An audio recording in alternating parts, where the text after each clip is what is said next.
fantastic.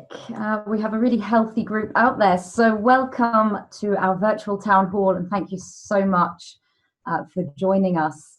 Hopefully many of you will already know me. I'm Anna Taylor, the Deputy Academic Director at the BISC, and of course your favourite Psych Prof if you took Psych 100 or Upper Year Psych with me over the last 10 years now. Please be aware that we are recording this session so that we can share it with you and anybody who couldn't attend after the fact. Now, I was supposed to be in front of a beautiful BISC background. Unfortunately, it turns out my camera doesn't support this without a green screen, but I still wanted to share the background with you because you'll have access to this background after today's webinar, and I think you'll enjoy taking a few moments to revisit a sunlit Hurstmonceux Castle. We've been having a glorious early summer here so far. So hopefully this brings back very fond memories. I'm really delighted to be moderating today's session and to see so many familiar names popping up, and people are still logging in, so I keep getting alerts for that. Today you can look forward to some introductions from Hugh Horton and Christian Lloyd, followed by a Q&A where we'll start with questions that you've been submitting in advance, and I'll also be monitoring the Q&A function on Q. So at the bottom of your, sorry, not on Q, Zoom. At the bottom of your screen, you should find the Q&A feature where you can type out any questions that you'd like addressed during that part of the webinar. So without further ado, I'd like to introduce Dr. Hugh Horton, Vice-Provost and Executive Director of the BISC. Over to you, Hugh. Okay, well, thank you very much, Anna. Good afternoon or good evening, everyone, depending upon where you are in the world. Welcome to our first virtual alumni event at the Castle. We've been gaining some experience in doing these sorts of events, starting with a number of events we did with our class of 2019-20 when we were all in lockdown, and more recently in webinars recruiting our class of 2020-21. I think, though, we have got a lot to learn about what interests and engages people in this online format. So any thoughts or comments you might have over the course of the next hour or so, do please let us know. It's hard to imagine that a year ago, I and many of you out there were at the Castle in the beautiful June sunshine, celebrating the 25th anniversary of the BISC. Well, we still have beautiful June sunshine, I'm glad to say, and last year we were opening new labs, hearing from our special guest, Drew Feustel, and of course celebrating the 25th together. The Castle is a rather quieter place this year, but I'm really pleased to report we've been able to slowly open up to season ticket holders, and on Saturday, July the 4th, the grounds and gardens will be fully open to the public. So I'd really welcome anywhere out there in southern East England to come visit. Should you be comfortable, of course, in doing so. The gardens, the nature trails, our various animal residents are all waiting to greet the public again. So the last few months have been very busy for us. The pandemic has, of course, upended everybody's plans. But if there's a silver lining to this situation, it's been that we've had the opportunity to take stock of what we've been doing and where we're going. And it has been a chance to make real change. So at the beginning of April, Principal Patrick Dean created a number of planning groups at Queen's in order to address the many challenges that the university faced. And a group dedicated to the BISC and chaired by the principal was one of these. The principal emphasized to us that while we need to make short-term plans to confront the challenges of the pandemic, he felt that our group in particular should also be thinking much longer term. Where do we want to be in the coming years? And the principal is also initiating a review of the university's international strategy, which will be starting later this summer, and BISC promises to play an important part in that dialogue. So I would encourage you as alumni to be both part of that dialogue in the future and also to be engaged in the life of the Castle at present. With our new online learning programs, there will certainly be chances for alumni to be engaged, and whether that's through career evenings, special lectures, or in helping facilitate experiential learning opportunities for our students throughout the year. We have a great program of both academic, career development, volunteer, and recreational opportunities lined up for the class of 2024 at BISC. And so I'm going to now pass you over to our academic director, Christian Lloyd, who will be able to tell you a lot more about it. Thanks. Hi, everyone. It's really great to see so many names from the recent and, dare I say it, more distant past in the chat and so on. I'm always so heartened by the loyalty our alumni have for the castle, and clearly how much their experience here meant to them. So thank you very much for your support and for coming tonight. So while it's obvious students can't be with us in person in fall, we are keen to build a learning and social community virtually in this case, so that the next class of first years feel like castle kids, just as you did when you were lucky enough to come in person. And we're particularly keen to build up the confidence of the first year students, because obviously they've had a very disrupted end to their high school. They're nervous about what this strange entrance to university will bring and so on. So there's a lot of emphasis on academic support, personal development, and that kind of thing, to make sure that they get into their university studies as smoothly as possible to set up their whole Queen's degree.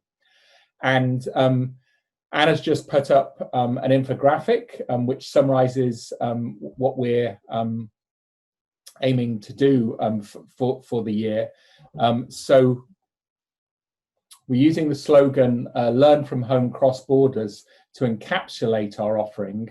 In other words, there's still an emphasis on intercultural experience, pushing yourself beyond your comfort zone, pushing yourself beyond your home culture, even if in this case you may be doing this from, I don't know, your bedroom or your parents' basement or something like that, at least for a few months until we can get back to normal. We've been working with Arts and Science to offer a good range of courses based on their established online offerings. So we're not trying to reinvent the wheel. There's some fantastic online courses at Queen's, but in every case we give them the extra castle touch with small group tutoring, which will be live office hours, and obviously those will have to be will have to cater for people in various time zones. At the moment we have students based everywhere from the US Virgin Islands to Shanghai, so there's a fair, as you can guess, there's a fair range of time zones we need to cater for, but we'll make sure that the students get the personalized experience that's key to the castle ethos, and that really allows people to develop themselves rapidly once they engage with us.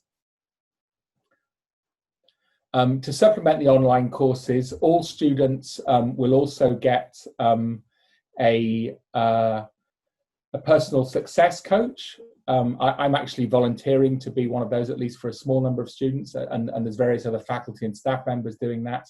We'll help students set goals for the year, both academic and personal, and then we check in to see how they're getting along with that. So I think that will be greatly reassuring to students and parents in this unusual kind of situation. We are going to have experiential learning, except EL turns to VEL, virtual experiential learning. Ruth Saraseda, who many of you will know, who is the manager of the experiential learning program, is already working with faculty to come up with ideas for this, to train them based on research. So for example, we will be doing some home lab stuff. Chemistry students may be making shampoo at home using their knowledge of chemistry and obviously safe ingredients and so on. Art history students will be taking advantage of some of the really amazing virtual tours of galleries that are available. And then if they can come in winter, which we hope, they can then follow that up seeing the artworks that they've looked at and discussed online in person, and then again returning the motion, so perhaps making their own personal curation along a particular theme once they've seen the whole collection online and then seen some of the artworks in the flesh. Student Services will be running a full program to support students and get them involved. We're really, really keen that students find ways of engaging that they're comfortable with, and that will also stretch them as well, that people don't feel isolated in this time. So we're going to have an online hub for all of these activities, a one-stop shop, so students can get information easily. All students will also have access to peer mentors. There will be life skills sessions, wellness sessions, and an overall emphasis on positive psychology. We'll have the usual Castle fun as well, esports, a pub quiz and so on. And we are going to invite alumni and parents to the pub quiz, so that could be quite competitive, I should think, judging by past form in the Headless Drummer. So we'll make sure that we don't get too serious, that there's plenty of amusement and fun to be had as well. One particularly new feature is BISC 100 and 101. And I'm really pleased to say that for the first time, we'll be offering a Castle course not only to Castle students, but to main campus students as well. So if you remember, this is our signature interdisciplinary first year course, which has a large emphasis on students developing intercultural skills. It gives you entry into 5 or 6 majors in second year. So it's a course that bears a lot of possibility for students. And the principal is particularly keen on us trying to expand the Castle's footprint on main campus. And this is one way of doing it. It gives students who might not be able to afford to come to the Castle, or students whose programme doesn't have enough, say, electives or offerings to come to the Castle, a chance to experience, the Castle way of teaching, working closely with your profs, doing experiential learning, online in this case. And I also think as well, some students will get the Castle bug from this, and hopefully, even though they take their first year on main campus, they will return in upper year. It just makes our name a bit more on main campus, increases understanding of what we're doing. So it's a very important project.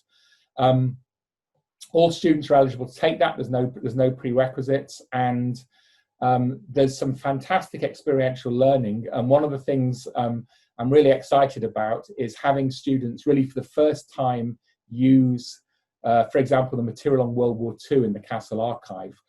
We've just been digitizing that over the summer, and it gives them a really interesting chance not to think about the Castle as this kind of exceptional, isolated building in the middle of the countryside, but to see it like anywhere else as being subject to the big global events like World War II. So we've got some really interesting documents.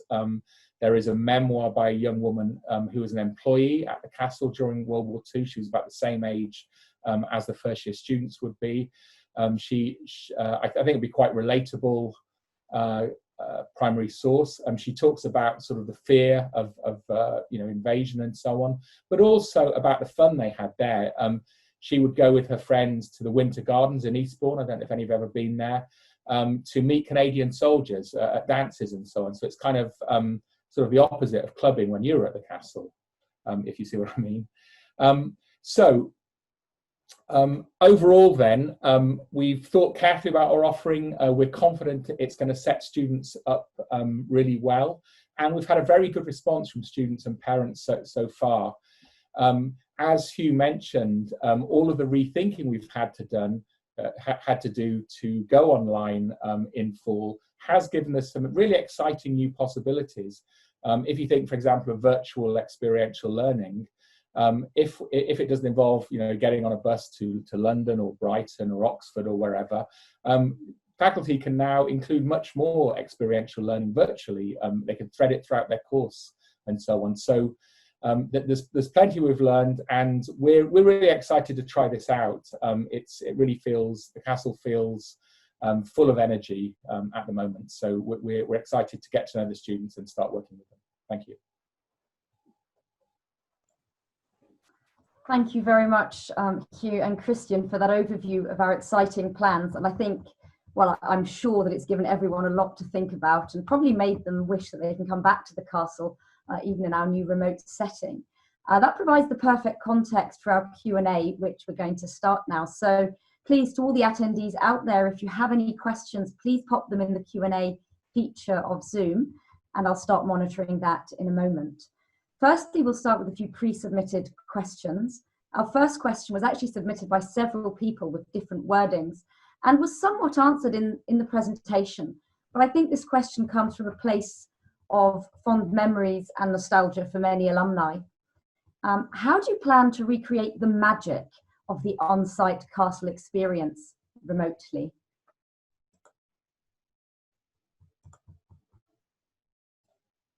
Shall I take that one?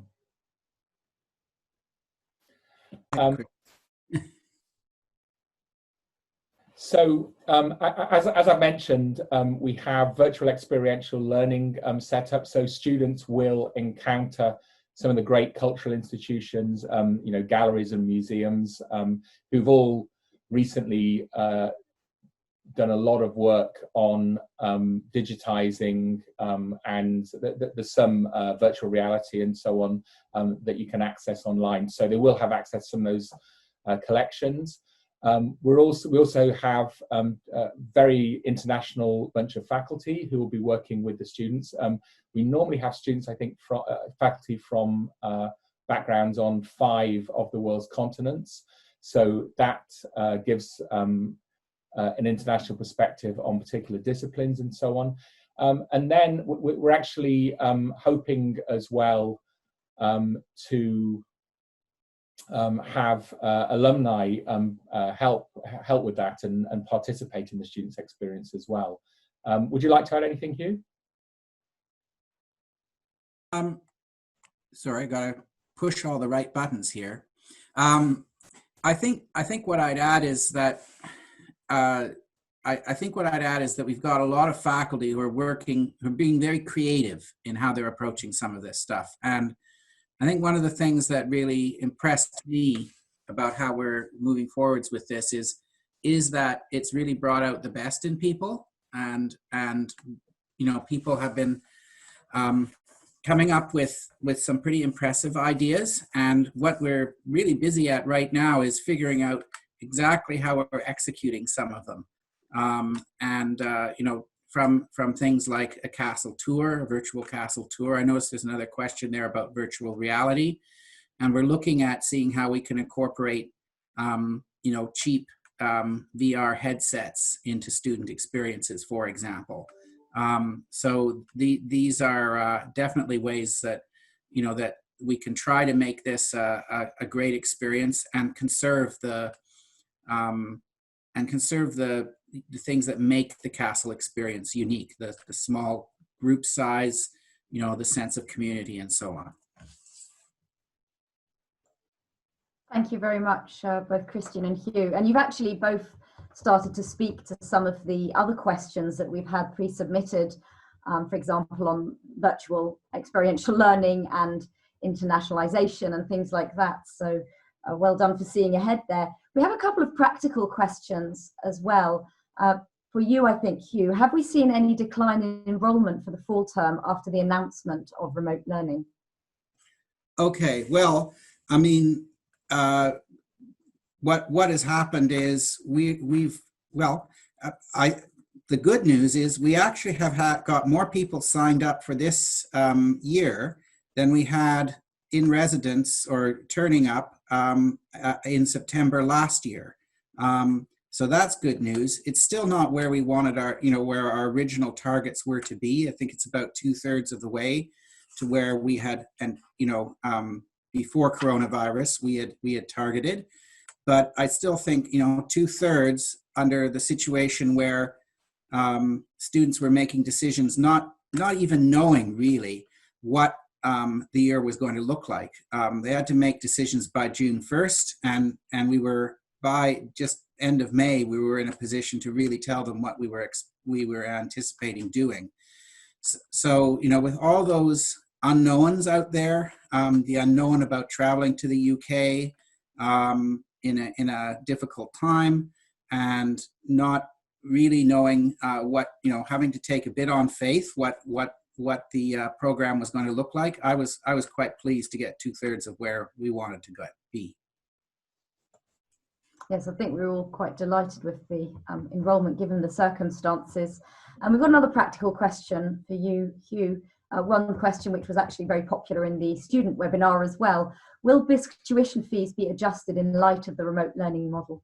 Oh, yeah. So what we're going to be doing for, well, those of you who've been at the castle know it's reasonably expensive to attend, but a lot of the cost, it's well, at least the way we're running it at the moment, the fee is it's a set fee that includes both the access to the teaching and learning component, the standard tuition, and also all the stuff around the residence and food, etc. So what we're doing is we're simply going to go with the arts and science tuition fee. So the fee that you would pay if you were on Queen's main campus. Now, not that anyone's going to be on Queen's main campus, because arts and science is also going to be completely online at Queen's. Yeah, so it's going to be a significant reduction for the fall term, because of course you're not able to take advantage of any of the other services, in-person services that we would normally be providing. Thank you very much. Now got a question which is perhaps more for the academic director, Christian. And this was sent in by someone obviously sympathising with the current cohort, or the outgoing cohort, and the experience that they've just been through. This spring must have been a very challenging time for the current students who had to leave the castle early. Have there been any special accommodations or efforts made to engage with that group?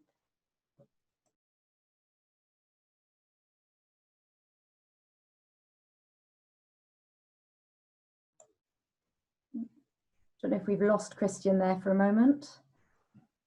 Sorry, am I back now?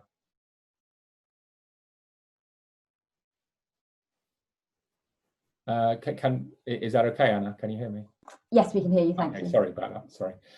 So yeah, we're mindful that they had a sort of disappointing end to their year at the castle, the first years, because they were geared up for exams and celebrating and so on. So we did make sure that we had a virtual end of term celebration. We had a virtual open mic night as well, and we had a really great turnout for those. So people were able to celebrate virtually. But of course, because of the health issues, the last 2 or 3 weeks of term had to be taught remotely. So we supported our profs in doing that. There were Zoom classes, office hours, seminars, and so on. And then, so all of the submission and work is online anyway, so that carried on as normal. We also followed Queen's University's academic accommodations, so students were able to drop courses late if they felt they'd be disadvantaged, that they didn't have to do an appeal or anything like that. So we felt pretty confident by the end that, even though it was clearly a very disrupted and unexpected end to term, by the end of it, students had got good academic standing and had been treated fairly, and we still had that bit of fun towards the end with musical performances, not from the ballroom and with the Steinway on this occasion, but from basements all over Ontario and BC, where people played various instruments, sang, and so on. And I should say that the musicians in residence, in particular Shelley, is working with Berklee School of Music on software which will enable choirs to sing virtually via Zoom and so on. When you see choirs on YouTube, choirs and so on at the moment, that's actually stitched together. There is no technology at the moment that allows you to do that live. So that's what he's working on with various other experts in the field. So we're hoping that in the fall, I know many of you will have been in the choir, we will have a virtual choir at that time, and other virtual fun events like the pub night. Fantastic, thank you very much. Okay, we've got one last pre-submitted question for Hugh, the Executive Director. And this question says, I know the castle also relies on external sources of revenue like garden admissions, tours, on-site events, and the Chestnuts Tea Room. How has the pandemic affected the finances, and what are future considerations?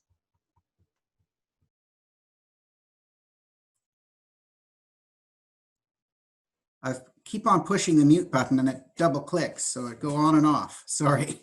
I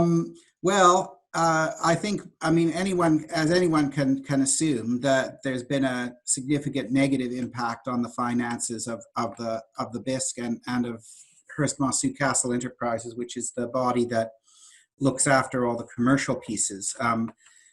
So we did lose basically all the events that were planned, commercial events that were planned for this summer had to be canceled. In most cases, actually, they've fortunately been pushed forwards to next summer.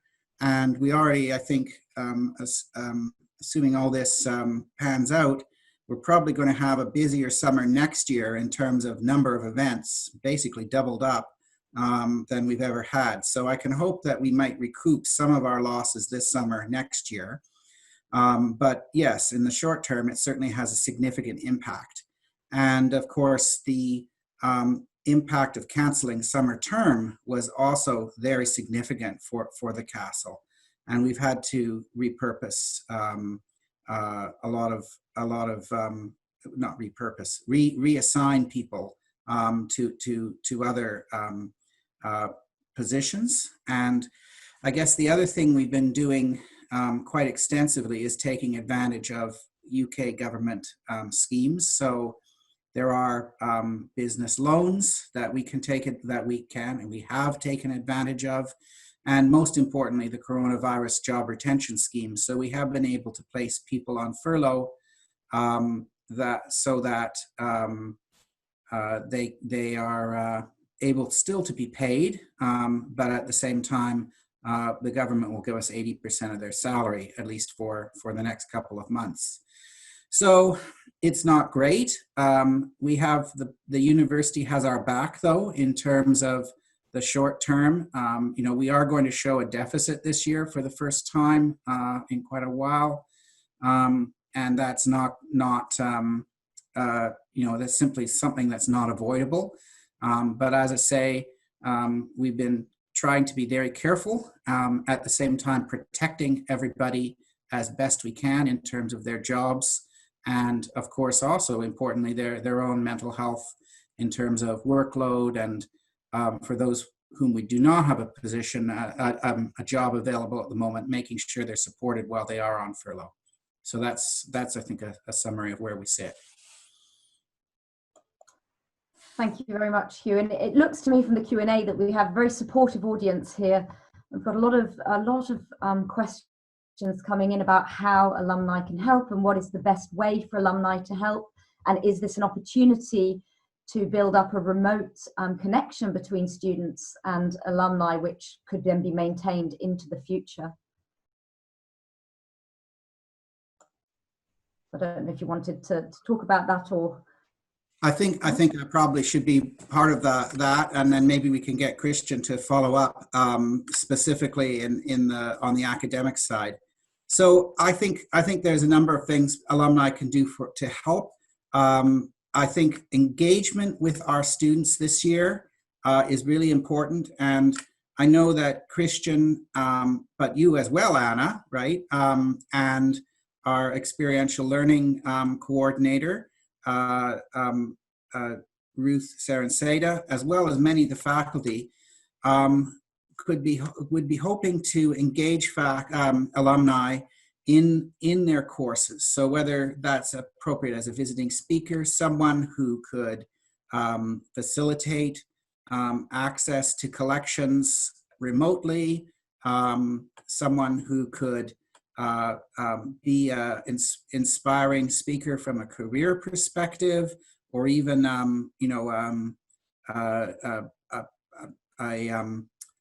coaching perspective. These are all things that we could have alumni help us with. I think the people who are here tonight, get the word out to your friends and colleagues that we're still here and we're wanting to be engaged with you.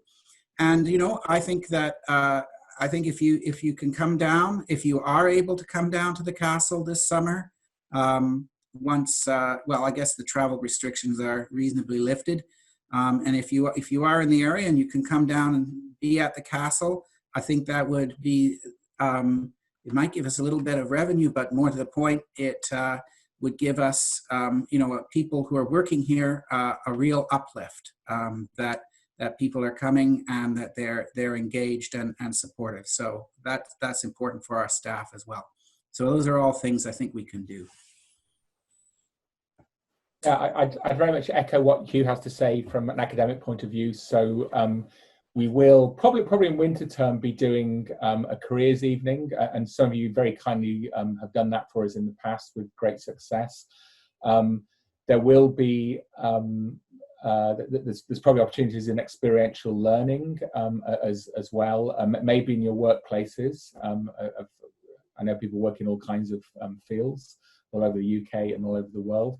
And I would emphasize that, again, I would like this kind of thing to have a long-term benefit. So we have a fair bit organized already for the fall term to those ends, but the winter term is relatively open, and summer term as well, and into the future. So I think the first thing is to kind of work out who can offer what, and I'll get Duncan Watkinson, who some of you know, to compile that, and then we'll see how we might deploy people who are kind enough to support the students. But I do think anything that shows the students that we have a really good network, that they will have supporters, whether it's virtually or perhaps in person in winter, is a really good thing, because we will need to fight that sense of isolation that the students will feel, and kind of in some ways, I know they're upset about, they've been really excited for months about coming to the castle, and it will be disappointing they can't come in fall. There's no two ways about that. We hope they can come in winter. Just feeling anything that builds community, I think, is very, very important, and role modeling as well. Many of you, well, you were all them several years ago, and seeing what castle people have done, how sometimes it was a spark of a particular prof at the castle, or even a particular class or ELO, has kind of gave you the impetus for your career. And people do, amazingly interesting things. I sometimes think that one of the great secrets of London is, A, it's run by Canadians, and more specifically, London is run by BISC people to a large degree. I'm amazed by how high up in the sort of business and cultural world so many of our former students are. So getting the students excited about the future that the castle offers them would be really great as well. It's a question, I think, of seeing what people are able to offer, and then we can work out when we could best deploy that over the next 3 terms and then into the future. Thank you, Christian and Hugh. That's fantastic. And actually, I'm going to keep you on the line, Christian, for a follow-up question, because a few people have asked, what is the likelihood of students being back on campus after Christmas? Now, I expect they won't expect you to know the exact answer to that, but perhaps thinking about plan Bs and things like that. Yeah, well, so as with any sort of health and safety situation, we follow British and Canadian government advice, and those two sets of suggestion, well, those two sets of advice normally correlate fairly strongly. We are beginning to look, we have, if social distancing remains, we do have good classroom space. The size of our student body compared with our larger classrooms, the ballroom, the conference room and so on, means we can teach classes. And the real issue would really be resident space, because everyone would have to have their own room. We'd have to work out, the common areas and so on, how we could keep those clean. So there's definitely a strong possibility in winter. And that's what we're assuming is going to happen. I think there's going to be a lot of pent-up energy in young people who've been, felt cooped up for months and months now, and they want to experience university in person, meet their cohort in person, experience a different culture, see what the castle itself is like, and so on. So I think people will be keen to come over, but it does, the health situation will simply dictate that we're not going to take any risks on that. So we're hopeful at the moment, but nothing is for certain yet, as it isn't on many campuses.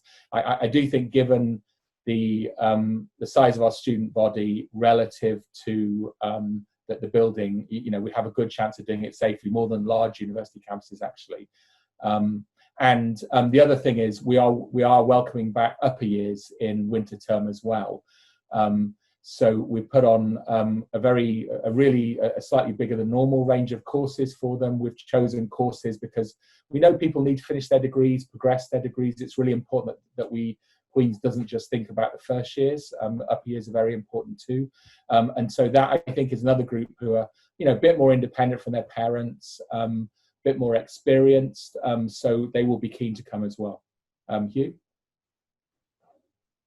Okay, well, I was going to say, I mean, there's lots of uncertainty, but I was just interested to see that someone has just sent me that from Universities OK, that most universities in the UK are planning to teach in person this autumn, which I should say is quite different from what universities in Canada seem to be planning. To my mind, the biggest impediment right now is the travel situation. Students can't get visas. At least one student's lost their passport in limbo in the passport office. And even if they did have visas and could travel, the health insurance situation, until the travel advisories are relieved a bit, means that health insurance for coronavirus is tricky to get. So these I think are the big impediments to us right at the moment, and they're not ones that we have any control over. But we do have 5.5 months until January, and I think we can imagine it's going to be a different, hopefully, it's certainly going to be some kind of different world in January. And I mean, the longer this runs out, I think the more we will be able to, our society will know how to control this virus and will be able to manage it more effectively. So I'm very optimistic that we will get there. Thank you. I too am optimistic. And actually one of our attendants asks about international students specifically and how the situation has affected our enrollment on that front. Ties in a bit with what you were saying, Hugh.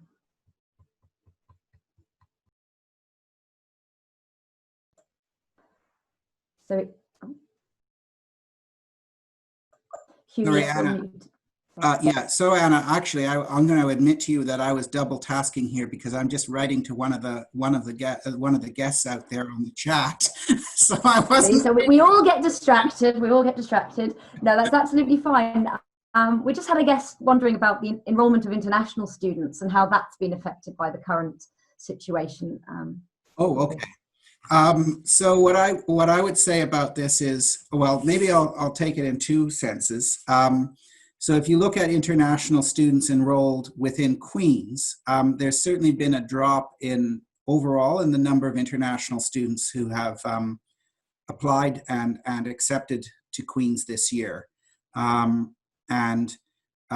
course, for the Castle, in effect, everybody's an international student. But if we look at non-Canadians, it represents about 10% of the cohort who have accepted to the Castle this year, which is about, in percentage terms, I think about half of what it has been in the last couple of years. So it has had an impact, but I wouldn't have said that the impact is disproportionate to what is happening across the Canadian system. And in effect, we're a Canadian university, and we are recruiting in a pool of students our recruitment methods are essentially the same pool as the rest of the university. So, I'd say it's been it's not as good as it should be, but it's not a disaster by any means. Fantastic. So we've got a couple questions left in the Q&A. So if anybody has any thoughts, then now is your chance to get them considered. So I have somebody thanking us for the presentation, and it seems that these circumstances have necessitated a stark articulation about what is special about the castle beyond the castle, and this now comes to the forefront. And this guest mentions that one of the things that has always been the supportive and familiar relationship between students and faculty, often based on shared spaces of dining hall, etc. How can we replicate this in the virtual space? Perhaps Kristen could take it. What I would say about that is anyone who's this is a slightly facetious first part of the answer, sorry about that. Anyone who's had the misfortune to attend, say, a virtual dinner party in the last few months, realize that no one looks good eating. So I don't think we're intending to have everyone come, have lunch at the same time all around Ontario and do a Zoom lunch. It's horrible. What we will do is, I think, be responsive to the students. During SOAR, prior to SOAR actually, Anna has been is surveying the students to see what their anxieties are, so we can then develop strategies to address those anxieties. Student services will start some social events with the students, and we'll try and get profs to participate in those. I think at the moment, especially in the UK, everyone is sort of keen on socializing, trying new things online and so on. So I think there will be enthusiasm, and profs want to meet their students. We're interested in who they are, what they're into and so on. But we'll keep an eye on that. We'll adjust it as it goes along. We'll try some different events, see which ones are popular, ask students for suggestions. And then in the academic sense, there will be plenty of close contact, as I said, with office hours, with tutorials, with breakout groups from classes and things like that. So, the improvements in technology allow that very well, I think. So I think it will be somewhat a process of experimentation to see what this particular group responds to. And of course, different students within the group will be interested in different things, but we will be having virtual student clubs. We will have music, we will have people showing off their various accomplishments at virtual ends of term. We're going to have a virtual opening ceremony and so on. So we are mindful of that. I think it's extremely important that students feel connected, that we break down those barriers between profs and students and staff as we always try to, and really foster people getting to know what one another, not just in a professional sense, but in a more community sense. One of the things I love about the castle that always touches me is you see friendships between students and staff members, students from different parts of the world, people from all kinds of different backgrounds that would never happen in any other campus. The castle does foster that. So it's one of the great things I think about the castle, and it's one of the things that people remember about their time with us. So we will really make careful efforts to work out how best to foster those virtually. Fantastic. So we're down to our last two questions. We've just had a third one pop in, which we will just fit in as we start to move towards the end of this session. So this one was actually asked a few times in different renditions, and although it was initially addressed, I think a little bit more detail will be welcome. Will students be encouraged to purchase virtual reality headsets? And that's actually something I can talk to if you'd like. Thank you, Hannah, because I wasn't sure what our approach is. So we actually have several really exciting virtual reality plans for the fall term. I know of at least one course where the traditional class textbook is going to be scrapped in favour of using sort of the same amount of budget for virtual reality headsets. And as you can imagine, that is a film and media course, which will particularly benefit from this new approach. But more than that, we've been looking into very, very affordable headsets, and we've even considered ideas of purchasing these in bulk, sending them out to incoming students as a sort of pre-scarfing ceremony, I suppose we could call it, because we're discovering more ways of integrating very basic virtual reality skills and techniques into videos that we can present to students via OnCue and sort of other media. So the answer quite shortly is yes, we will be using virtual reality technology, and we'll make sure that all students have access to that technology. There's some very exciting, very affordable products on the market, and yeah, we're really excited about that. So thanks for asking that question. I'll pass the next one back over though. Oh, sorry, Christian. Oh, sorry, Anna. I would just add to that one of the things we'll be able to do with VR is to give the students a fantastic tour of the castle and so on. So really to get them excited and to foster that sense of place and belonging. I think VR is really tremendous for that. So even if it's we might use just Google Cardboard headsets, which are £10 or something like that. They work well for our purposes. So that's again, as Anna said, one of the things we've learned by necessity. It's good. Very true. I did forget about the tour. The tours are going to be amazing, and I do believe that a tour will be shared with you in the follow-up email. Okay, so on to our two last questions. The first is, how can students be helped to find a healthy balance of screen time when classes and social life and everything else is online?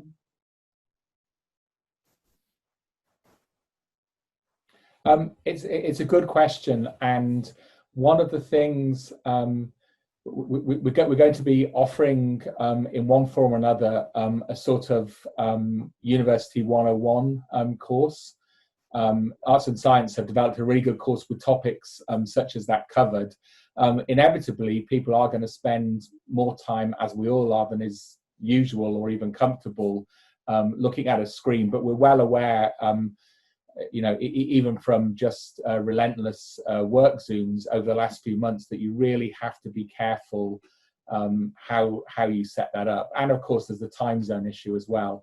So in academic terms, we're not doing remote delivery. We are doing online delivery. In other words, it's not going to be people just reading a lecture to Zoom, but there will be actually none of that. We have carefully constructed blended materials, some of which we've got from main campus, some of which we're developing specifically for ourselves.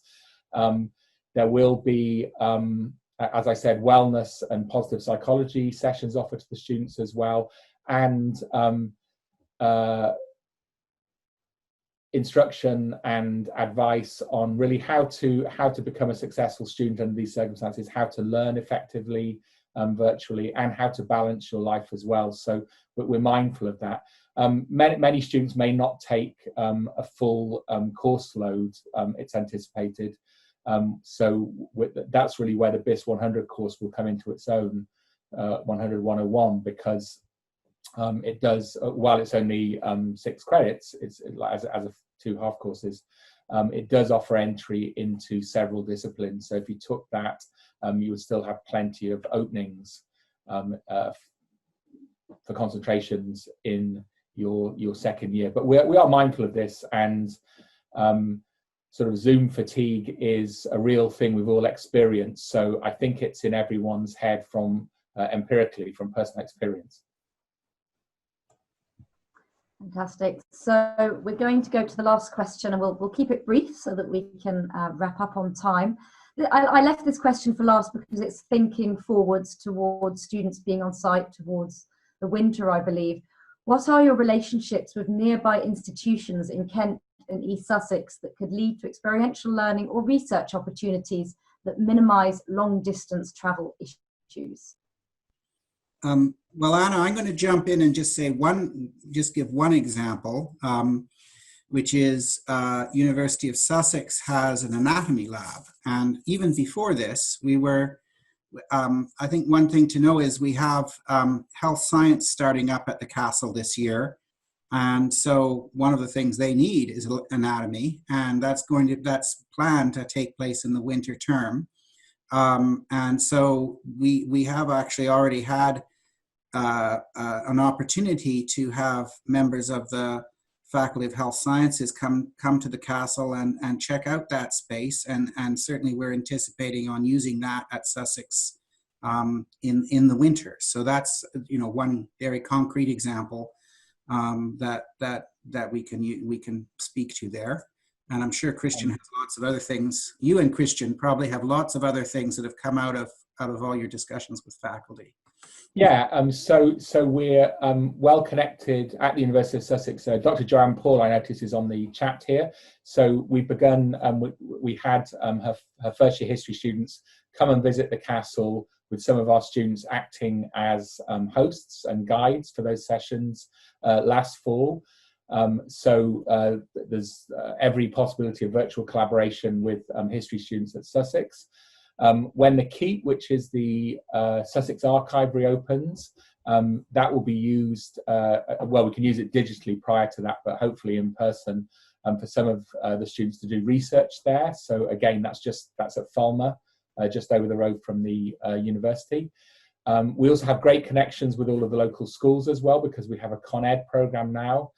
And then we will look to use, there's some fantastic resources around. So there's a Delaware Pavilion, which puts on really good music and has an art gallery and other events there. There is the Towner Gallery in Eastbourne. And both of those are in the Artist Room scheme, which allows them to borrow collections that normally wouldn't be seen in a sort of smaller provincial gallery like that. So that they have, Delaware had an incredible Andy Warhol exhibition a few years ago, and they get more of that periodically. So there's an awful lot in Sussex. And then again, I would emphasize the use of the estate. So in biology, the classes often use the estate as a living lab, and that's open to us. The increased exploitation of our own archive, which has, we're just really beginning that. I've had loads of stuff digitized over the summer. There's loads more. In future, for example, I would like students to study the fight over the future of the castle before Alfred Bader bought it and gave it to Queen's. There's very interesting documentation on battles between the locals. It tells you a lot about sort of social attitudes in England at that time in the early 90s. So there is an awful lot to offer in the local area, and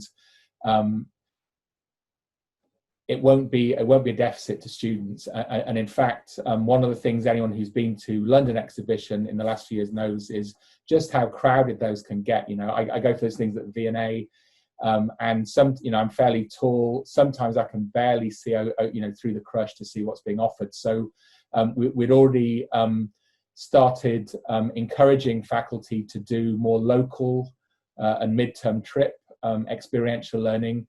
And sort of slightly de-emphasize London. You know, there's things we'll always want to do in London, the great galleries and museums and so on. But there's also a lot we had overlooked prior to a couple of years ago in Sussex. So we're actually quite well set for this. We've been doing that already. And I know if you cast back in your minds, remember scraping yourself out of bed in Bader at 7 in the morning, trudging down to the dining hall, grabbing a sandwich at the last minute, getting onto the bus, the bus winding through those horrible lanes, feeling a bit sick, being chucked out on the embankment, sort of, wandering through London. By the time you get to the gallery, your eyes are sort of like saucers already. So there is an advantage to sort of cutting down the travel and so on, and we've kind of learnt that already. So we will find more and more in Sussex. One thing I've learnt with my students, Lee Miller's house.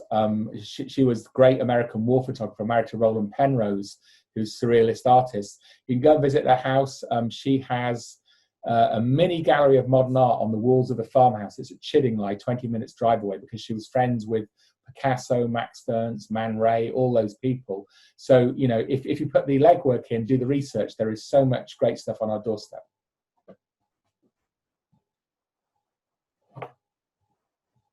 Thank you very much, Christine. I think that was a fantastic memory trip down memory lane for everybody to end on. So I've put the picture of the castle back up to complete that picture. We've come to the end of the session. I just wanted to say a particular thank you to a group of alumni who've recently volunteered to provide Instagram testimonials in support of BISC student recruitment efforts. It's fantastic when alumni are able to really step in and get involved, and we really encourage you to look for similar opportunities over the coming months. To get that started, we'll send you a link to the recording of this session. details on how to access this fantastic Zoom background, and of course the virtual tour which we referenced, which can be viewed in VR as well as in normal two-dimensional format. And of course the link will also be shared on the alumni website. We'll also try to answer any questions that you might have that didn't get addressed during the webinar via email, so please do feel free to get in touch at any time. Stay connected. Can I just ask you to hold your horses if you're about to log out? Once the town hall ends in a moment, you'll get a pop-up with a short survey for your feedback on this webinar. It'd be really helpful if you could take the time to fill that in for us. So to summarise, we encourage you to stay tuned for updates on opportunities to get involved. I've really enjoyed hosting this session, absolutely love hearing from you. Even just seeing some of the familiar names in the participants list has been a real blast from the past. And I'd love to connect you up more with our current students. I think there's some incredible opportunities that this situation has simply made us more aware of, and that we're in a good position to take advantage of now. So you can follow our BISC Facebook page, watch for email updates, all the usual channels of communication. On that note, thank you very much for your time and for your questions. And I hope that you're as excited as we are about, well, on behalf of the incoming students. Goodbye.